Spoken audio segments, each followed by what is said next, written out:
everyone. Just getting everybody in. So give us one moment. We'll be starting shortly.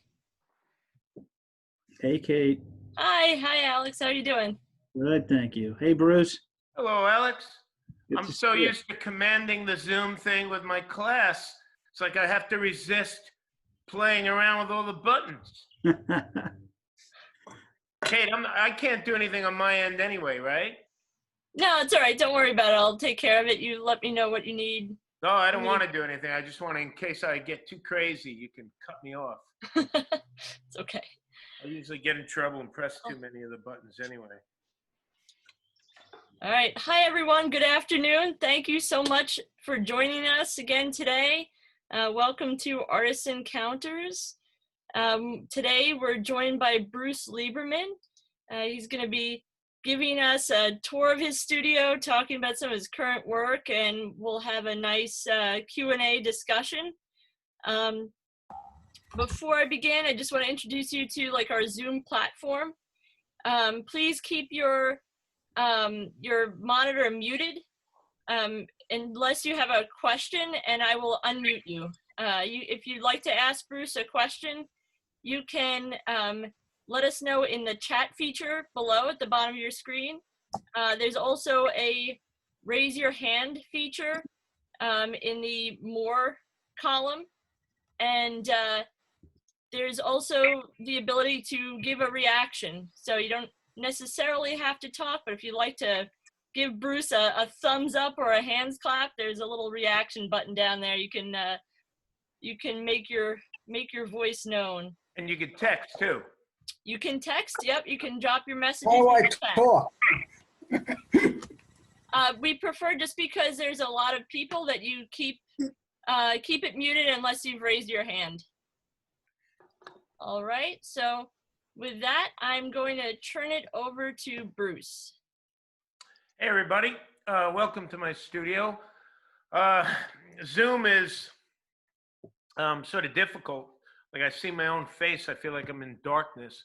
I'll give you a little tour of my studio. I've got some paintings on the wall that I've been working on. And I've got a pile of paintings, some of them wet.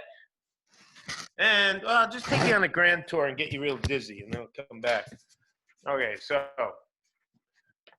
yell if you can't see anything, but I seem to work in a mess. There's some figure paintings that I've been working on forever that pretty much speak to art history. And this is a Eve painting, part of a group I'm doing.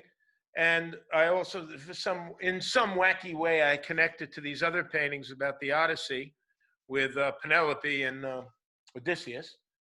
And then I have this group of paintings I'm working on. I start with a bunch of little studies. You can see them in the corner. Let's see if I can zoom in. I'm sure you can't see them very well. Am I big on the screen, Kate? Kate? Unmuting myself. Oh, okay. I didn't want to interrupt you. Now you can unmute yourself, so you can interrupt me anytime. You should be large on everyone's screen as long as they have the speaker view selected. So you can go back. Everyone can go back and forth between gallery and speaker view. Okay, so I'll do that too, so I don't make myself crazy. Because when I see it as a little postage stamp, I'm like, oh, what the hell are they looking at? And I don't really know if you can see it, if the color's all bad. Anyway, but I have all these little studies I do. You can see a couple down there on the ledge. And then I start working big.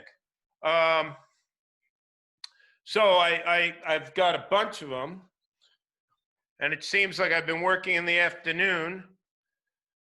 And in the morning, I've been gardening. So here we got some storage. And out the front, I don't know if you can, is it all washed out? No, it looks good. Oops. It looks good? All right, so I usually, a little freezy. This is my studio. You know, I paint out here. What happened to freeze? Froze? It's good, you're good. Yeah, I'll go back in. Oh, I'm good? Okay. All right, let's see.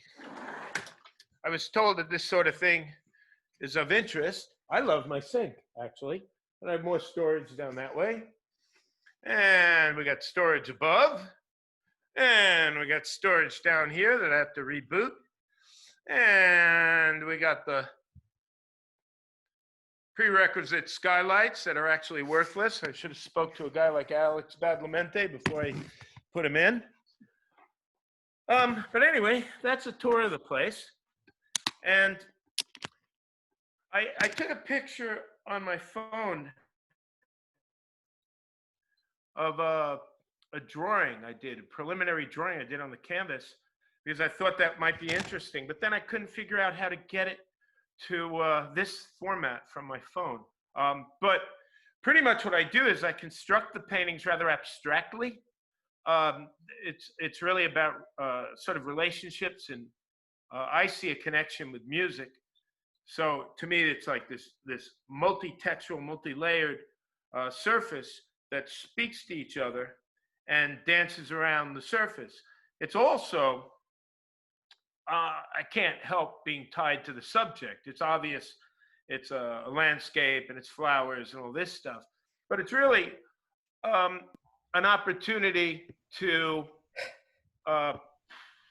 make paintings, like compose. My love of like nature and the garden and the landscape, of course, is there, but when I paint, it's all about painting. It's not about looking real. And if you have a lot of times, actually, people say to me, they'll go to a show of mine, they'll go, "Whoa, that looks really good from back far." And I take it as a compliment. It sounds a little left-handed, but it's an absolute compliment to me, because I realize that they're civilians, you know, and they're looking at the painting and they're trying to find a narrative in it, and that it's this descriptive, solid thing with a finish. Well, I don't want my paintings to be finished. I want them to be complete, but not finished. I want it to be sort of about technique, but not about skill. It's not how well you can draw and how nice you make the little flowers. It's about whether those flowers sort of smell and feel and come alive and have some sort of soul. But anyway, if anybody has a question, jump in, because once I start rambling, you know, that's about it. I'll keep going. I'll tell you about the Eve painting. These paintings go on forever, and I've been working on this for way too long. I keep thinking I'm done, and then I change the figure, and I want the figure real up close. There's, oh, Kate, I should have given you that. The Venus of Willendorf. That's sort of what the painting's about. Not to mention, it's about love, and it's about sex, and it's about everything that Adam and Eve represent. Adam's not in it, but there's all these symbolism of the apple's already eaten, the bite's been taken. It's from Adam's view. There's all these references to the expulsion on the table and throughout the painting. There's even a hidden snake, and Eve is passing that glass of wine. So it's in somewhat, it's also Omar Khayyam, you know, gather the rosebuds while you can. But it's also about a painting. So I've been struggling with making the painting work. I've got a series of these Eve paintings, and I think a couple of them I exhibited at Gallery North a few years ago. But this one is one I'm sort of in love with, and it's like it becomes a new painting every day, which is, I wish I didn't do it. I wish I stopped a long time ago, and then I make a new painting and then stop again. But I'm sort of obsessed with making it really well, because I feel like I don't need another, my racks are full. I don't need another mediocre painting, and the world doesn't need another mediocre painting. So if I work on them for a very long time to try to make them great, if anything, I just amuse myself, which is okay with me, because that's what it's about. You know, I'm not, luckily, I don't make any, there are times I've made some real money with painting, but mostly I don't make any money with painting. I make it through teaching. And it allowed me a certain freedom to, it's my FU money. You know, I can paint for history, the gods, my own self, and I don't have to pay for anybody or anything. And my tastes are rather bourgeois to begin with, I imagine. I can't really accept a lot of types of art. I have a vision of what painting should be about. Bruce, I'm going to interrupt you for 1 second. Oh, We have do a it. question from Kara. You're unmuted. Would you like to ask Bruce your question?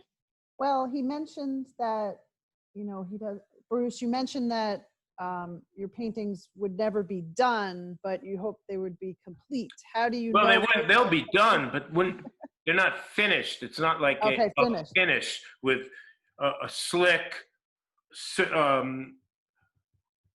look of being overworked.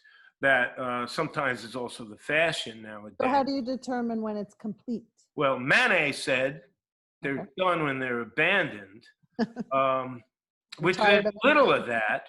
But there's a certain time when all of a sudden it seems to work and click. And I look at it and I'm not embarrassed by it.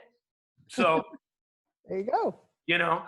But it's really a tough one to really know. I know when I know, Each piece of work is probably different. Yeah. Well, yeah, because each painting is different. But I worked on that one behind me, and the sun is setting, and it's cold. It was really cold that day. And as the sun goes down, not to mention everything changes, but the sun is hidden by my house, and all of a sudden I'm not in the sun. The wind was howling, so it seemed like my painting would always sort of blow off the easel when I went down to get paint or to get something. The minute I turned my back, it would mock me, slap me in the head. So I was having a lot of trouble. Then I bring it in my studio and I clean up, I have dinner, and I come back, turn the lights on, and I look and I'm thinking, not too shabby. It worked. There's a lot of, I was trained by Hoffman students, and there were all these old abstract expressionists who turned to the figure. And part of the whole thing is about process and the accidents that happen, the spontaneity and the battle that goes on. And that's sort of the thing that interests me too. That's the fun of it. It's like I was, when you do, whatever you do, you think it's going to take 2 hours. It takes 4 or 6 or 8. So I was in the garden. We got a hoop house in the backyard. We're farmers. So I was doing something for the wife of the hoop house. And I was cutting wood and building something. I thought it would take me 2 hours. And next thing you know, I'm like rushing. And then I knew this was pending. So I stopped, and instead of painting, I'm here. And I was all I got cleaned up, and I'm in my studio and waiting for Kate. And I turned the music on, I started to paint, and I started to have so much fun, and time gets lost. And that's what it's about, and if you know your game, I guess it all works out, because when somebody tells me that, I just want to go in my studio and have fun, unless they're real painters, it's like, okay. Because, yeah, it's good, you're having fun, but it's also work, and it's this intellectual pursuit. And if you know your stuff, it better be fun. So I've been doing it a long time. So for me, when I'm in my studio working and I leave my studio, that's when the good stuff happens, if you know what I mean. Great. Come on, questions. All right, I have one more. I have another question. One moment. I'm unmuting our next question. Let's see. I got to say hello to, I saw Lorena and Jamie, hello, and my friend Ed from California. I'm glad you joined. Ed. Ed is on now. Am I on? You're on. All right, well, Bruce, I guess you were touching on that, on how you work, but I was just curious, what is a typical day, or is there a typical day in how you approach your art? Do you work best in the morning? Do you evenings? It's, you know, that's a great question because I used to work in the evening and way into the wee hours of the morning, and I really liked it because there was nobody there, the music going. And then I don't know, somehow as I got older, it changed. And now I have this routine that like 1, 2 o'clock in the afternoon, I paint till around 7. And then I managed to sneak into the studio to work on things in my studio. But I've been working on these paintings outdoors starting around 1, 2 o'clock. And I've been working on the life's chores in the morning, which I enjoy. You know, I enjoy the farming garden thing. And sometimes it was it goes through periods because sometimes it's a morning thing, and then in the afternoon I'd stop and go do things. But I've actually developed this routine. It's new for me because I usually was resistant. It's like, oh, I want my time first. I'm gonna go for a run on the beach with the dog. The waves are good. I'll go surfing. Then in my studio, and then 3, 4, 5 o'clock, I'll go mow the lawn and do whatever I got to do. And this is sort of, I like this, you know, this routine I have. We're in the morning getting everything out of the way, and then I don't have this burden over me of all the things I have to do. And I don't think I can't work for 10, 12 hours anymore. It started with the chemicals were bothering me, but then I sort of licked that, and I'm pretty much solvent free. And then I just Do you do work almost exclusively in oils, or do you do other? I go through periods where I do all these gouaches and watercolors, and not to mention draw, but and then I went through a period with paint sticks, but that was years ago, and I just actually bought 1 million of them, and I haven't used them yet. But I would say oil is mostly it. You know, oil's what I do. I don't seem to show my drawings, and I've got so many of them in my flat file that I don't know what happened. I know what happened. I hurt my hand. So I had an operation on my hand, and I got my physical therapy, so I couldn't draw. So I've been just painting. You know, and, I actually miss drawing, but it's like you become such a creature of habit that you need to actually intellectualize the whole process and say, well, wait a minute. Today I'm just going to get a big piece of paper and draw this thing. So I've been doing it. Before I paint, I'll do a couple little drawing sketches, but they're not the same as like the drawings I was doing with big charcoal drawings. Tell me a little, and I'll let other people ask questions. The painting over your left shoulder. Talk about that one for a little bit. I got to see it's all backwards. This one right here. Yes. Okay. Well, it's part of the group that I did where they're these plants overlooking the field that are just like in your face color. And there's this sort of whirling dervish dance of flowers and colors. So that's pretty much it. You know, that's pretty much it. It's I said there's not much to say except it's really this symphony of arranging where the colors are going and leading your eye around. Yeah, I like the early spring feel to this. Yeah, me too. Me too. And I don't really, you know, sometimes I capture like a moment, you know, or weather conditions, and it's usually accidental. I'm not really interested in that. They're more like a foil to. I'd rather capture like just the feeling. It's like it's good to be fucking alive, you know. And it's a foil to make paintings. Like I have to search. Leonard Anderson was a buddy of mine and a teacher of mine in grad school, and he used to say he can't paint a landscape. He has until he finds like a motif, and I didn't know what he meant until 5 years ago, 10 years ago, whatever. All of a sudden the light bulb went off. It's like the painting has to be done when I see it. You know, like I'll look and go, okay, I know how to make this a painting. And a lot of times, even right here, I have a lot. One reason I paint these little studies is I can't figure out how to make the damn thing a painting. You know, it's like, yeah, it looks beautiful, but I don't know what to do with it. You know, Aren't those paintings behind you? yeah, but I mean, a painting with a capital P. You know, like Okay. capital letters, like a painting. There's plenty of songs, but how many really are like songs? You know, plenty of TV shows and movies, but how many are great movies? So it's all about making a great painting. When I say making a painting, you know, because I don't have to make a painting to like sell on the side of the street, you know. So I want to make it great enough that it's in a museum somewhere. Yeah. Well, I mean, from here they look brilliant. So, but Thanks. I'll let you. Yeah. Well, I'm far away, but no, I'm kidding. I'll let someone else talk. All right, do we have more questions? Make sure you raise your hand or make a comment in our chat box.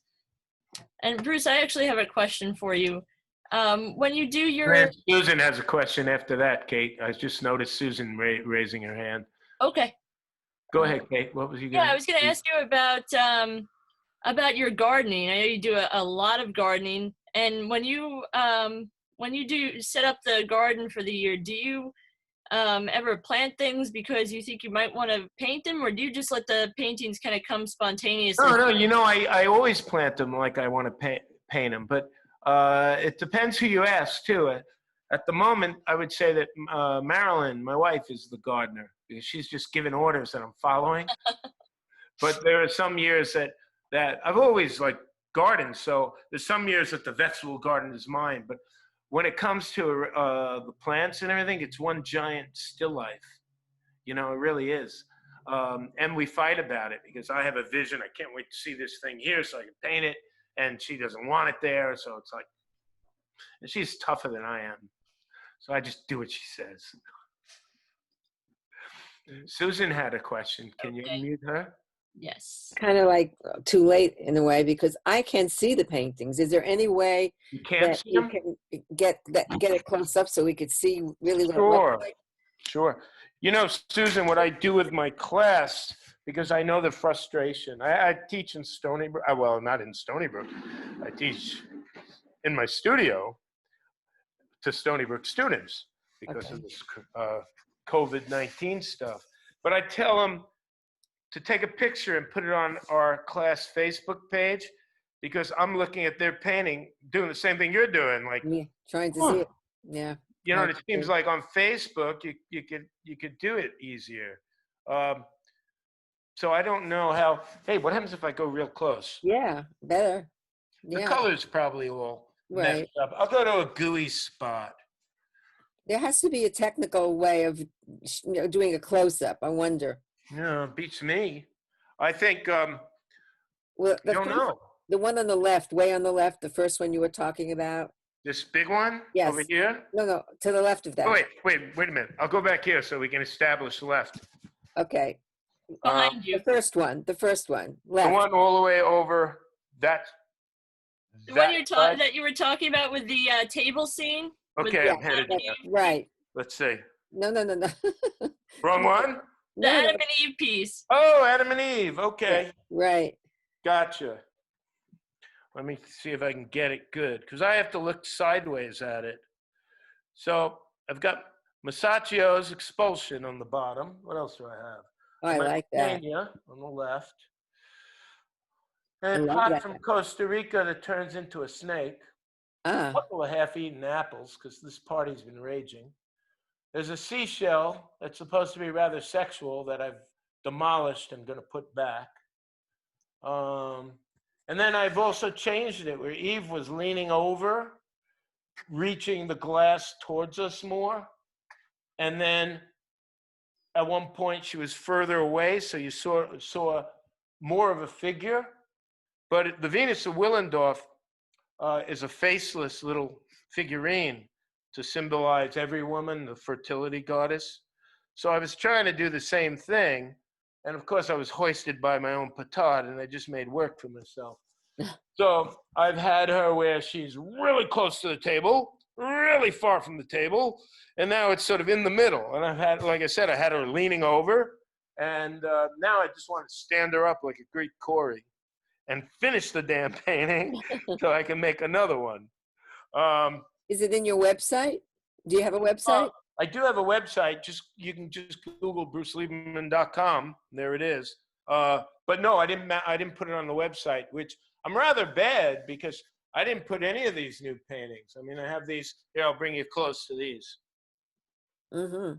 So I have these little teeny paintings that sometimes one sketch is better than the next. I actually like this one. I have. I don't know which one I'm showing. There it is.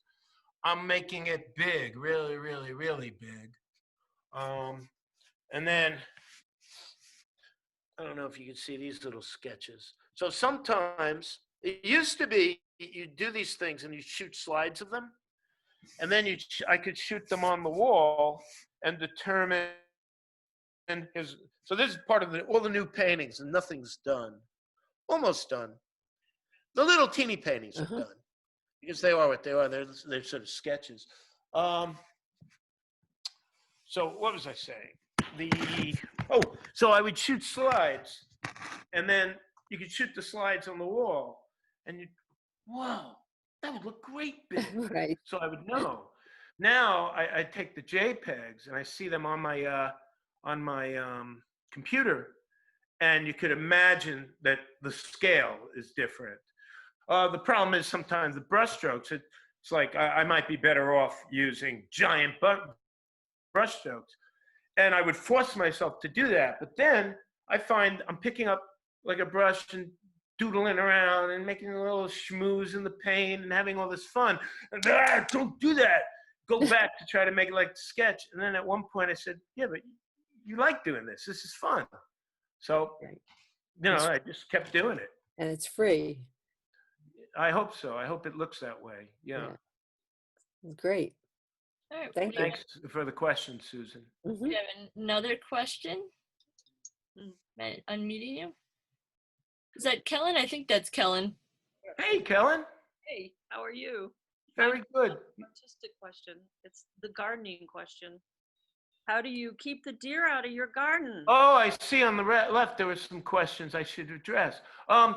Well, in the winter, the deer seem to. We spent a month in Ireland, and the deers were in our backyard because I don't think the dogs are out as much. My son wasn't putting them out as much as we do.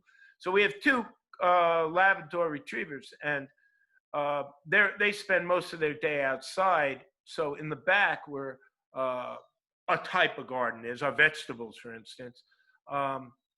There seems to be no deer problem. But that said, in the winter, they come in and they nibble on this, nibble on that. And we lost one Euonymus bush that was around head high. And I don't know why I lost it. Maybe because of the deer, or just stuff happens, Huh. My deer are coming up onto the wooden deck, and eating the tomato plants. Do you have dogs? Yeah, little Australian shepherds, but they're not out at 4 in the morning. No, that doesn't happen. We don't have a deer fence. Oh, but then again, I also have, I don't know what you can see, or maybe the camera filters it into one white space. There's a 50-acre farm across, there's my land, then a 50-acre farm, and another one back there and there and there and there. So the deer have plenty to do, besides attack my yard. Yeah. So that could be it. Also, down below where we have this sort of drop off and it's all woods, I purposely plant stuff thinking, feed the deer. It's like I'll plant lots of greens and alfalfa. I'll throw seeds in there, and hoping that if they have a happy little environment down there, they won't bother me. Well, I back up against Avalon. Oh, yeah, I don't know. I don't. I can't help you there. We don't have that problem. We have other problems, but we don't have that one. Like, we have all sorts of bugs because of the farms. The farms spray, and the potato beetles come to us. And we have friends up the island who have a garden. They don't have it. They've never seen a potato beetle. So, yeah, I don't know what the deal. I always figured it was my dogs. Yeah, the dogs and the I can say like in I think some of the areas that have just become more populated have started to struggle with that issue. Let's see, we've got another question. I'm just going to move on to from Joe Rotella. As soon as I find him, Hello, Joe. I will unmute him. Oh, what? I'm Well, answering. one question, you might have a different one, but what do you do with days that you don't paint? You feel guilty? I mostly paint every day, but I do feel guilty. Like if I was complaining that I wasn't really painting a lot the last couple of days. In my head, I feel like, oh, I'm not getting any work done. This stupid project I'm doing in the backyard, I thought I'd be done by 2, you know, and I'm bitching and moaning. And then a friend of mine I was talking to on the phone said, you only started the project a day ago. So it's only been 2 days. So I'm like, yeah, I guess that's true. And I did paint. I just didn't paint the way I wanted to. You know, I wanted to drag my canvas down. Does that handle that, Joe? That does, but I don't know if you could hear me. Yes. Oh, good. Well, I love your work, number one, and I've always followed you. Judith turned me on to you, and since then I've been, you know, looking at your work and loving it. As to the question that Kara asked about, you know, when do you feel you're finished? You know, I sat down and I ponder upon all of these ideas I have in my head and questions, and I came up with this as an answer. What do you do when you don't know if you're finished? Well, what I feel is you know when you're finished when you don't know what else to do with the painting at that moment. And then you may come back the next day. But at that moment, I feel when I paint that I'm finished when I don't know what else to do with it. How do you think about that one? Well, there's a lot of times I don't know what I'm doing, you know? And so I work on several at once, and I have like different times. Like, in a way, maybe it's because of surfing and fishing. I'm like really conscious of the weather. Mm-hmm. So I know like if the wind's going to switch out of the north, high pressure, after a storm, I might get beautiful clouds. Mm-hmm. And I'll set up and attack that. But then the next day, if it's a haze and the sky is not this deep blue anymore, I might have another painting that I could deal with. Sometimes I just do them all different times of day and everything. I don't even care about that. I just invent. But when I hit a stone wall, I don't know what I'm doing. If I don't like the painting yet, you know, which is really often, I hate everything. Mm-hmm. I hate everything and everybody. So what I'll do is I'll just put it to side, you know, like, I mean, I'll stare at it. And then sometimes I can't see the, no pun intended, but I can't see the forest through the trees. And so I'll just turn it to the wall, and I'll work on 4 or 5 different paintings at once, particularly at night or in the winter. Mm-hmm. You know, it's like I pull out a painting that like a summer painting, and I just work on it. And then there's other times it's like I hit a stone wall and it carries on. It's a sunny green painting and it carries on through the winter. And I'll say like, damn it. Well, another couple of months when the leaves come, I'll finish this damn painting. Yeah. So I used to take around 3 hours to knock a little painting, you know, knock it off. And I think maybe I was better then. I was younger. I don't know. Yeah. And then that 3 hours turned to 3 days. Now it seems more like 3 years. Mm-hmm. You know, I just can't be satisfied quick. So in other words, I'm always not knowing what to do until I figure it out, you know. And then one day, there are some days it's like lightning is in a bottle. Man, I'm great. I'm so smart. Yeah. And then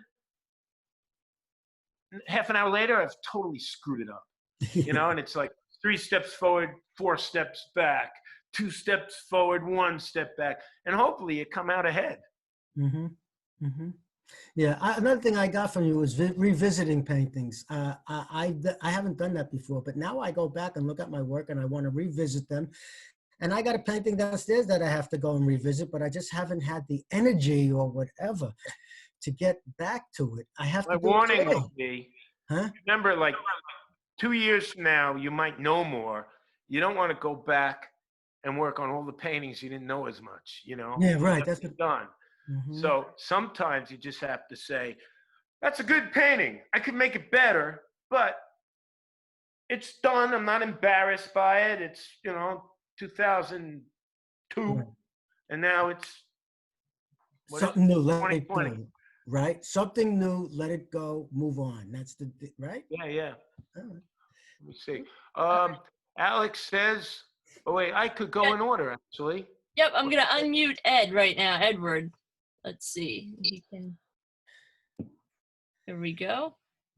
You're on, Ed. Can you hear me? Yeah, I could hear you. I'm just reading. To what extent are your paintings about place as opposed to the moment? That's a really good question. Really good. Was that your question, Ed? Yeah. That Oh, it's Ned. yeah. That's the place and the moment. Sometimes for the moment they're about the moment. You're just struck with like, man, it's good to be alive. It smells good, nice breeze, the sun's on my face, so comfortable. I'm having so much fun painting and capturing this thing. But I try to keep that in check, because really what you're doing is you have an orchestra in front of you and you're trying to make all these nasty little bastards work together. The violinist or the flower is its own ego. The cloud's got something to say. Everybody's got something to say. And you have to harness them in and make them work as a painting. So it is about place. It is about moment. But sometimes when it's about place, like this painting, I have no clue if you can see it when I put it up.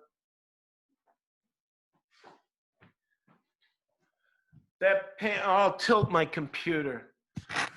That painting, maybe it's more about place than my other paintings. It had other compositional issues that I was interested in, like a whole bunch of multiple vanishing points, different horizon lines. So I had all these challenges that I imposed on myself that to me, it was very fun. That was the abstraction. So the planes of the painting dance on the surface. But when all said and done, it has the spirit of the place. Like, it's my driveway, and cry if I want to. But yeah, so I think I try to keep that stuff in check, Ed. Do you have any paintings or drawings from Ireland you could show? No, I don't, to tell you the truth. That was from Laura. I didn't really, that was the first trip. I didn't really do too many paintings because we were always on the move. And the damn place was so paintable. And I was there for a month. You would have think I would have done something. I might have some drawings I did, but I'm just not recalling them. Should I work on this chat list? Yes, gradually unmuting everyone. So we've got, let's see. Okay, and do this. If you want to talk and you're muted, do this to get Kate's attention, and she'll shut me up. Unmuting Alex is our next question. Oh, yeah, Al, how are you, buddy? Good, Bruce. I'm glad to see you healthy again. I know you were sick. Yeah. Congrats. It seems to be working. It's not as good as it used to be, but it works. So I wanted to know, has your approach to painting changed over the years? So from when you were a student to today? I mean, it sounds very impulsive right now, sort of your method. I just wonder if there's something more there.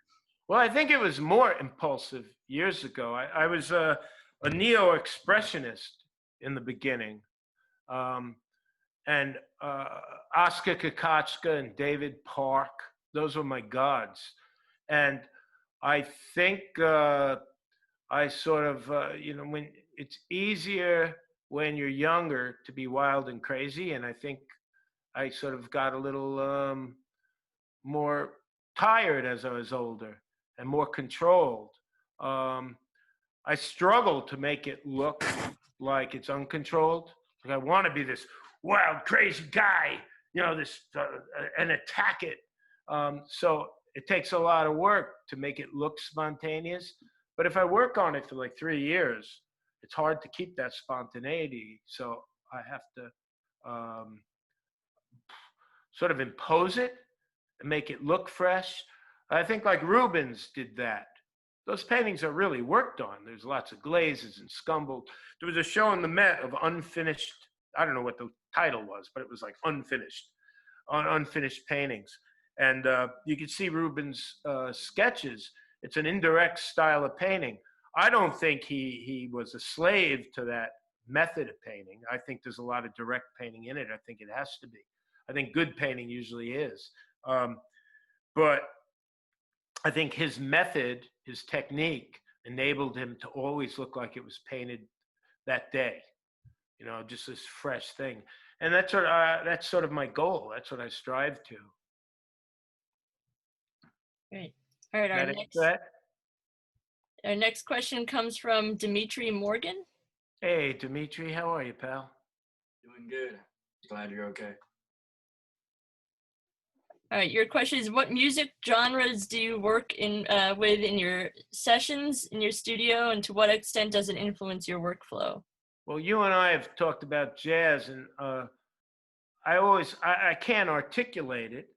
Well, I can, but probably not for a musician. My nephew's a musician, who's a composer, and he always says I'm doing fine, but I have my doubts. I'm intimidated talking about it in front of you. But I always felt like Coltrane is sort of what I've got going on. This like fabric that's deep, or that's what I'm trying to do. But I have eclectic taste with music. It's not like I listen to one thing, you know. I'll discover something and I go through phases, you know. But sometimes I'll just be listening to books on tape. And not museum. There's a university series. Today was the Crusades, you know, and I'll paint. And sometimes I hardly hear what's on. It's a way to have some sort of meditation that just takes you to someplace else. True. All right, our next question And comes. if I could shoot in the Irish Spring and the deer, no, I've never tried that. So I don't know. It works. I believe you. I believe you. Our next question comes from Janine. You're unmuted. Oh, yes. Hi, Janine. Bruce. I love your paintings and your colors there. Thank you. Thank you. And everything, you know, just the movement and everything in it. But when you're out there, what kind of colors do you use? Is it limited, or do you have a wide variety? I have a very limited palette. Okay. I use mostly, well, I was going to say I use mostly Utrecht paint because I used to use Bellini years ago. They don't make it anymore. And it was good paint, but it was on the cheap side and very oily. Okay. And I liked it. That's sort of what I was brought up doing. So it's always been this wet paint. Whereas you get other paints that are more stiffer, right, better quality, I imagine. So I got my hands on a whole lot of really expensive paint. What was it? Holbein and all sorts of different things at a yard sale. This guy was the designer for the New York. What is it? Lincoln Center. So he did all the posters. So he was selling everything. So I have his easel, and for a couple $100, I got a big, huge box of paint. But Utrecht is really the one I use, and what I use is cadmium yellow light, cadmium red light, alizarin crimson, a bunch of earth colors. Naples yellows fell into my palette recently. Ultramarine blue, phthalo green. That's about it. I try a Venetian red every once in a while, but it dries up too quick on me. Okay. Because I have a habit of making such a mess that, yeah, I'll take you over there. Making such a mess that I don't put the tubes back on. So, it's stuck to the floor. There we go. I make a mess too. Oh God. That's sort of the palette. Am I pointing down to the floor? Do I have it? Yes, yes. So that's my palette. And then it got all, I have around 8 of them ready for me to like sand or to throw out and make more. And then I had a bunch left over that kids left it in the painting studio, and they graduated. So I ended up taking those and working on them. And then once I was using them as demonstrations. I'd squeeze a couple of things of paint. And then one day I looked at the palette and said, I'm not leaving it here. It's got all my paint on it. So I took it home, and the next thing you know, I got these 2 little palettes I'm using. Oh, that's And cool. I'm always envious of people who have their clean palette. But I know. I can't do it. I tell people to do it. You know, I tell students to do it, and 1 or 2 out of everybody. But I think if you shoot for being clean and organized and you fall short, you know, I'm sure printmakers probably do it. Thank you. Okay. Right. Let's see. How's your approach to painting? Music. I love you, color. Yep. Next one Artist comes in from history. Katrina. Is that your name? Yeah, Katerina, hi. Hey, Katerina, my friend. So, I mean, you kind of touched on it, like what artists in history had like the largest influence on your painting? Like, who is your favorite? You said neo-expressionism, but like. Well, do you know all the ones I throw at you? Yeah. Fairfield Porter, Leonard Anderson. Of course, they apply to what we're doing, but I do love their work. The problem is, like it used to be, when I was younger, I was clearly in the camp of expressionists. But that said, I love the monumental aspect of and the romance of Michelangelo, you know, and I didn't understand Cézanne, I remember that, but Beckman and those guys were my heroes. And as I got older, it was like now everybody's my hero. They're all like, and somewhere along the line, like this fellow who was a teacher of mine, and a good friend of mine, and father figure, mentor, all that stuff. Paul Georges, he once said something, and I can't even paraphrase him, but basically, well, I guess I will. Basically, he said that like the masters are just like us, and for us to, I think I was afraid to criticize, like Manet, for instance, and Manet's got a lot of dogs because he was human too. And he made some mistakes and he fell short here and there. Then you have to be able to analyze their work and see the good stuff and their failures and their shortcomings to help you drive on. So maybe it's my immense ego, but I feel like I'm comrades to these guys and I'm in awe of them and all that. But like I look at them as brothers, and I steal from everybody. Like, here you go, sitting on my desk. Oh, can you see it? There it is, Veronese. You know, I sit here, I have my coffee, and I'm trying to solve problems. This, to me, is the textbook of how to figure shit out.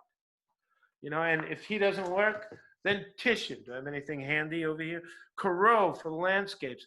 So, like my computer is all filled up with stuff. I need somebody to empty it and organize it. It's all chaos in here of images and names that I call on. You know, it's like my database. So when I'm out there, I'll see something that, oh, that's sort of like Cézanne. And how did Cézanne solve that problem? You know, but I'm not going to paint like Cézanne. You know, I'm just going to steal what I want to steal. Okay, I don't know if that answered you, but so in other words, it depends what day you talk to me or who I'm like really impressed with. You know, I love Schwarting. I still love David Park and Diebenkorn and the Bay Area painters. You know, and at the same time, I'm just crazy over Mantegna. You know, and Piero della Francesca's got a bunch of different answers for me. You know, and Rembrandt has always been. At one time, I remember this was like a quote that I used to throw out all the time. Like I wanted to take de Kooning, who is a hero of mine, de Kooning and Rembrandt, sort of put them together.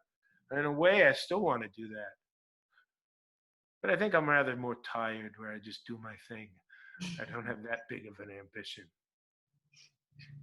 Yeah, Susan. I see Susan waving. But there's 2 other pages, so Two I from, don't know how you get attention. all right, hang on one second. We have 2 from Kara. Let me just unmute. What was that? We have 2 questions coming from Kara. If I can unmute. Well, I have Kara's question next, and then Susan, would it be okay if I'll take care of a question that came first? Would you mind? Air base, or about the ranch. It's just the ranch was the foil to try all my stuff out. And back to the music thing, the way I always like jazz standards, and I just, Miles Davis, Dimitri, correct me if I'm wrong. I think Miles Davis with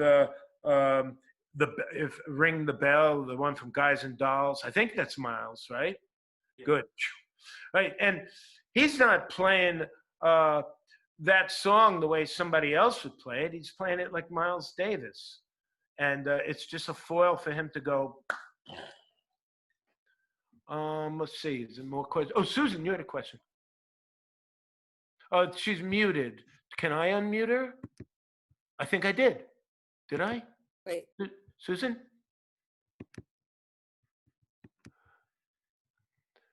Hey, Kate, how do you unmute Susan? No, you're still muted. I press this. Can you hear me now? Yeah. I could. Okay, I can unmute it. All right, I'm questioning you as you get older and, more structured. I feel the opposite. I feel that the older I get, the more outspoken I get, not only in words, but in actions and in my painting, freer. I'm freer to do what I want to do. And although I love some of the stuff that I've done, more structured, more figurative and things like that, I'm much more into abstract now. And it's just such a freedom of mind. But the other thing is that a good exercise to do is to have your stuff set up in front of you and ready to go, but then close your eyes and do something with your eyes closed, expressing yourself in colors. And it's a good exercise in freedom. And especially if you've structured your painting by, let's say, putting tape around the outside, amazing things come out of that. And it's just a great feeling to just be free again. Well, whatever works for you. It's like when I feel like I'm free enough with color, so I can't imagine wasting me. I think it's a great exercise, but it wouldn't apply for me because I don't want to close my eyes and paint. Well, just as an exercise. But on the other hand, I don't need exercise. I wish I could get back to more of the figure. So I'm looking at your website and I'm falling in love with this. Can you see? Oh, my dad, the painting of my dad, yeah. I'm falling in love. There's such heart in that, and that such goes freedom. back to what Alex was asking me earlier. How has my work changed? I used to work from the figure a lot more. Every Monday night, I'd go into New York and draw with my friends. And then I would draw on my own and hire models. And I think in the beginning, when you're in your 20s, your friends would take their clothes off for you. And you didn't have any money, so that was great. And then you start hiring models. And to be quite honest, as my wife got older, she didn't want young naked women around. And as if they would all be totally crazy about some old bald guy with no money. But then I just found that hiring models was a pain in the butt. I had enough trouble structuring my own life. Then all of a sudden I had to remember to be somewhere, not to be somewhere, have somebody who's coming over. I just couldn't do it. I didn't want to do it. So it's like that Eve painting. I had a model twice. I've been working on the painting for years. So there's a drawing. Let me see if I have it really, really fast. I think I do. Hold on. So I hired a model. Here, I'll set it up so I can show you. I hired a model. I painted a couple of days with the model. Then I spent a year without the model, maybe. And then at school we had a model. I posed her in the pose and did a crepa for a demonstration and telling the kids, I'm using this for my painting. And then I hired the model again. And then, but compared to the amount of time that, here, I'll hold it closer. Yeah. Maybe I'll hold it closer. Am I anywhere near it? A little more. Closer, you mean? Good. Okay. Good.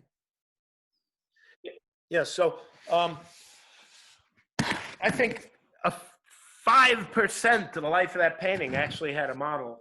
You know, and then I worked from drawings, and, you know, I had my wife stand there for a second and say, oh, let me take a picture, and that was worthless. You know, so a lot of it's just from here and combined with the model. I still, though, you know, it's like I won't work from life. I'll be working in my studio, and then I'll set up outside, and there's something I love about working from life. You know, so it's like I try to marry the whole thing together. You know, and when I talk about, you know, when you're young, maybe you're freer. I think the subject matter that I handled was different when I was younger. I was in New York. I was in bars. I was all over the place. You know, now it's like I wake up, I clean up the dog poop in the backyard. I come out in my studio, you know, I tinker in the garden. I go down to the beach, you know, and it's sort of this routine of, and my paintings have become perhaps more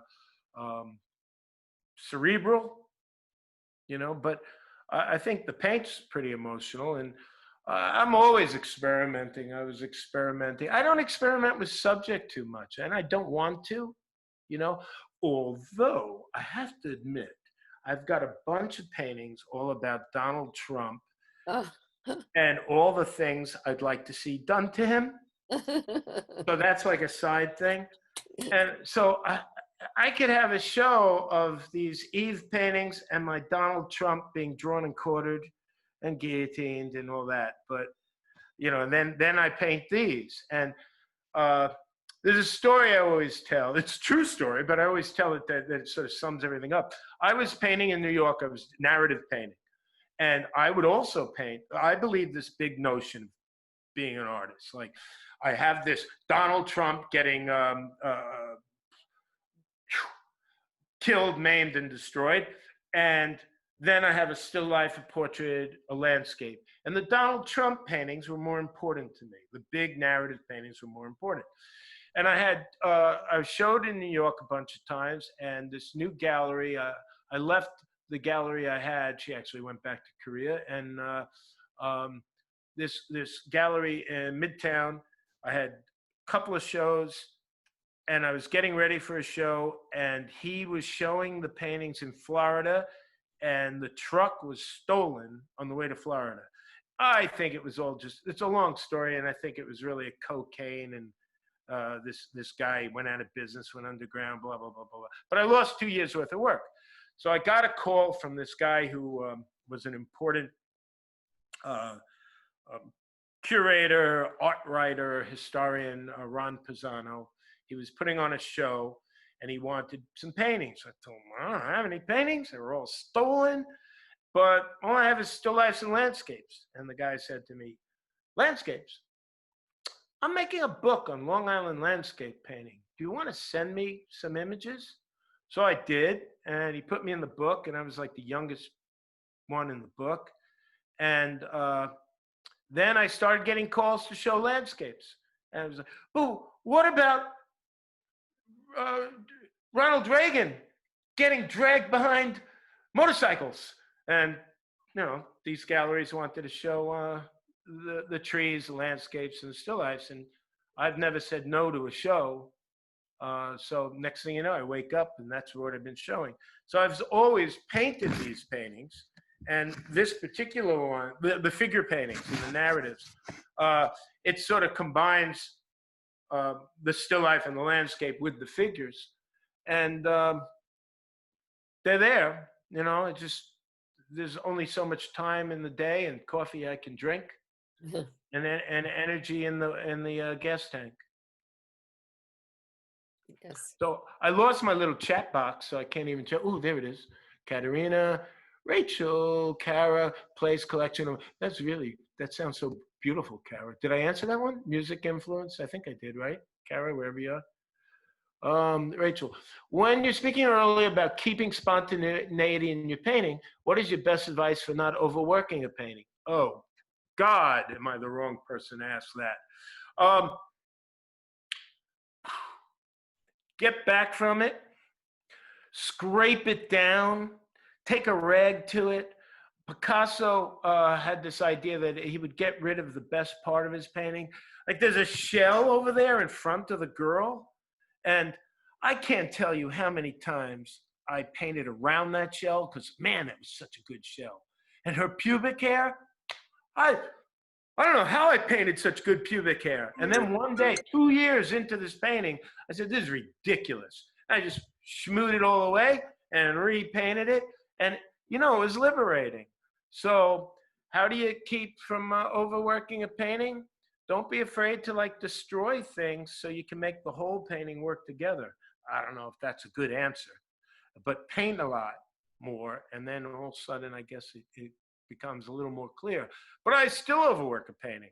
There's something I like about the fresh, free sketches, but they're sketches, like a Rembrandt quick sketch.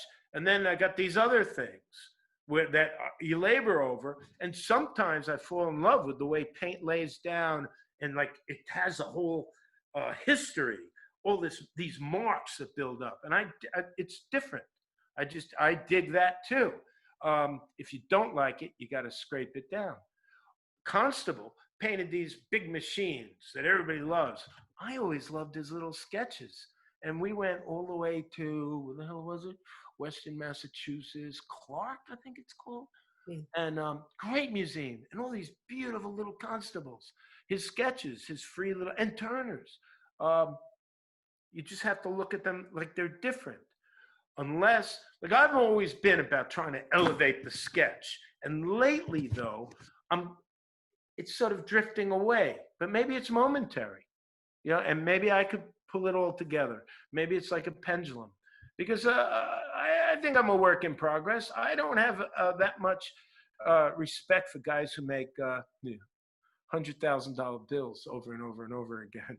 I do have respect for them, but I can't do it. You know, so for me, it's like I'm recreating myself every time. But I'm 60-something years old, so it's like I know myself, and this is what I do and what I want to do, and I'm challenging myself enough that I'm not going to question who I am and become somebody else. You know. Let me think what I got here. My internet. Oh, Kate's gone. I'm back. I'm back. Oh, But I can't see the chat, so I don't know if you have any new questions that. I'm looking. I'm slow. It definitely helps. Thank you. Rachel says it helps. You're welcome, Rachel. And that's about it for the chat. So if you can raise your hand or something, or send a flare up. There's an iPad Rhonda down there that has a question. Rhoda or Rhonda? Rhoda. I think that's Rhoda. Yeah. Hi, Rhoda. Hold on. Let's see. Oh, she's muted. Can I unmute you? Or Rhoda, maybe you can unmute yourself on the bottom. Okay. Here she is. You did it. You know, I can't believe this. I got on, I can't believe that I was able to get on. And I just waved my hand to see if maybe you could see me. You gotta have a question. Now that we have muted you and all that stuff. Do I have a question? I really don't. I love your work, and I'm so glad. I'm sorry I didn't come on at 1 o'clock. I just got on a few minutes ago, actually. Well, every once in a while I speak, and I'm pretty boring. I just say the same stuff over and over again. So, you know, the next time I'm sure you'll hear it again. Are you on every Saturday? No. I was kidding. Yeah. Gallery North. I do say the same thing over and over again. Yeah, but I do love your work. I'm trying to think of a question. I just cleaned my studio. I'm a pastel artist, actually, and it's such a mess. But I'm so glad that I cleaned it. I haven't painted for a while. I lost my husband. It's the whole story. But I started to paint again, And I'm happy doing it, and it adds such a dimension all the time. I've been doing it for very many Is it only years. pastels you use, or is it paint too? No, I don't use paint. Many years ago when I first started, I tried everything, but I was hooked I have an on idea for you, pastel. but I'm just gonna run over there and close my door because I've gotten cold. Here, you can Okay. follow me there.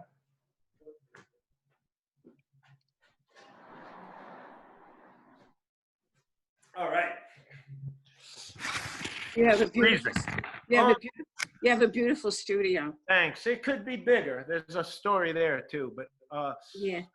if you tried paint sticks, oil pastels, they're very similar. I used to use pastel all the time when I Yeah. was young, and Yeah. it started to bother. Goes to show how much I used it. My fingers were killing me. My fingers were like cracking. I couldn't. To this day, I can't use chalk. I have to wrap it with a tissue. So Oh. I started using Craypa, and it really taught Yeah. me how to paint, because if you lay it on thick and smooth it around, Yeah. it's just oil paint. And you Yeah. start to see how you can manipulate paint. Yeah. So some of There, it. well, there are so many different things to do with the pastel also. You know, it works with other medium also, and it works beautifully. And I'll tell you something, when I walk into my studio and I see all the pastels laid out and all the colors, it just wakes me up. You know what I That's mean? good. Seeing all the colors is so magnificent. But I had an operation on my hand, and I broke out old pastels I haven't used for like 40 years, and I Really? started to like bust them into. This is why I bought all the paint sticks and the expensive Craypas. I always thought they were so cheap, but they're not. So I started busting it into the painting, and the only thing and I loved it, but the only thing that concerned me is, how do I keep it on the painting? Because, you know, it's like, I'm not going to fix it. You know, Right. When you fix it, the colors seem to fall in. So, Yeah. but it was fun. It was the equivalent of just rubbing pure pigment into my painting. Oh, yeah. So I What exactly is Craypa? Craypa, That's picture it pastels. like Pastel. pigment mixed with oil and Oil. a little wax. Okay, but it's different than oil pastels. Same thing. Oh, same thing. Yeah, well, Believe that's so. completely different. Actually, paint sticks are different, Yeah. and I can't remember why. I think there's Yeah. less wax. Yeah, I think paint sticks could perhaps be yeah, pigment and linseed oil that's yeah, dried a little bit. I Yeah. don't know. yeah. You mentioned when I first came on, you were talking about someone painting to music, listening to me. music. You Me. do that? Yeah, all the time. I mean, I don't paint to music like dun dun dun. I know. You know, but I know. it's like I was in the zone when Kate first came on, because, you know, I had the thing set up, I cleaned Yeah. up. I was like, okay, come on, Kate, where are you? Entertain me. I'm like waiting. Yeah. You know, it's like Yeah, 3:41. Yeah. Longest minute, 3:42. So I turn the music on and I'm painting. I get in the zone and I'm like, damn. So I yeah, told Kate, just let me know when people are here. I kept looking over my shoulder, because yeah. sometimes I find them dancing around the studio looking like a total horse's ass. You know, I'm painting away. My kids come in, they laugh at me. You know, the music's so loud, I don't know, they're all staring at me, goofing on me.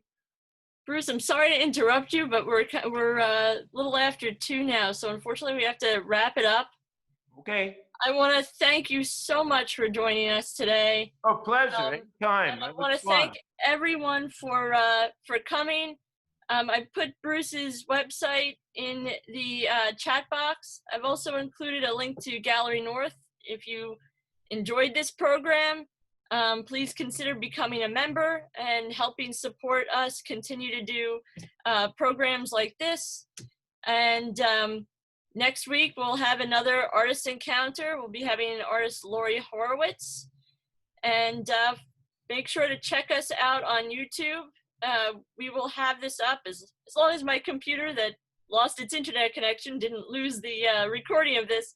You'll be able to catch a copy of this on our YouTube account, along with all of our other online virtual programs. So thank you again. Thank you, Bruce. Thanks for everybody that Oh, a pleasure. happened. And if anybody has any other questions, you always write me on Facebook or something. I'd be glad to answer anything you want. All right. Thank you, everyone. Bye-bye. And nice seeing a lot of you. Larissa, Ed, Ned, Lorena, you got Jamie in the back, prisoner. Edward, so I miss a lot of you guys, so I'm glad you came. Hey, there's Janice. I see Judith's name. I don't see a Judith, though. Where's Judith? I can unmute her for a second. Hey, Judith. Hi, Judith. Can you hear us? Yeah, I can. I you didn't know feeling? anything about this, so put me on the top of the list for next time. It was great. It was really great. So you're all welcome to come visit. Just stay around 6 to 10 yards away. Yeah. Yeah, I could do that. I'll have to walk, but I could do that. Yeah, no, we'll see each other soon. All right, so All right. say goodbye and Bye, everybody. Thank you again for watching this episode of Gallery North's Virtual Artist Encounters. If you like events like this, please check out our website where you'll find a list of our upcoming programs and events. Please also consider becoming a member of Gallery North. We have a number of different levels and options to select from, with different benefits to fit your interests. Please also like and subscribe to us here on YouTube to get updates about our upcoming and published videos.